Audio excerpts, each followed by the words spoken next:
మన ఒక అబ్బాయి ఉరేసుకు చచ్చిపోయాడు. ఎందుకు? ఏదో ఒక అమ్మాయి నుంచి మెసేజ్ వచ్చింది, వీడియో కాల్లో మాట్లాడుకుందాం ఉంది. కొన్నాళ్ళ తర్వాత సొక్క ఇప్పి మాట్లాడి ప్యాంట్ ఇప్పి మాట్లాడిందంట, రికార్డ్ చేసింది. మీ నాన్నకు పంపమంటావా, నెల నెల డబ్బులు నాకు పంపుతావా? నెక్స్ట్ ప్రాసెస్ అదే. ఇప్పుడు జీతం దీనికి ఇవ్వలేక ఆ ఫోటోలు వాళ్ళ దగ్గరికి వెళ్తే ఎలా రియాక్ట్ అవుతారో, ఇంటర్నెట్ లో పెడితే పరిస్థితి ఏంటో అది తట్టుకోలేక అబ్బాయి ఆత్మహత్య చేసుకుని చచ్చిపోయాడు. ఈ పరిస్థితి అబ్బాయిలకి రావచ్చు, అమ్మాయిలకి రావచ్చు. నమ్మబలుకుతారు ముందు, నేను నిన్ను ప్రేమించినంతగా మీ అమ్మ నిన్ను ప్రేమించలేదు, మీ నాయన నిన్ను ప్రేమించలేడు, నేనే నిన్ను అంతగా ప్రేమిస్తాను అని చెప్పి నమ్మబలికి కోరికలు తీర్చుకోవడానికి అంతే. ఎవరైనా సరే మీకు ఐ లవ్ యూ చెప్పినప్పుడు నేను ఎందుకో సంసారానికి పనికిరాని నన్ను అనండి సరిపోద్ది అంతే. ఇంకా ఐ లవ్ యూ లేదు అక్కడ. నాకు ఎప్పుడో ఎయిడ్స్ వచ్చేసింది అని అన్నారు అనుకోండి, ప్రేమ బయటపడిపోద్ది.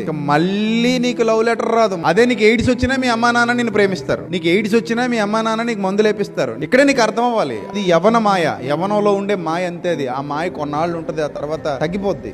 ఈ తాత్కాలిక ఆనందాల కోసం శాశ్వత కాల సంతోషాలని చాలా మంది యవనస్తులు ఏం చేసుకుంటున్నారు, పాడు చేసుకుంటున్నారు.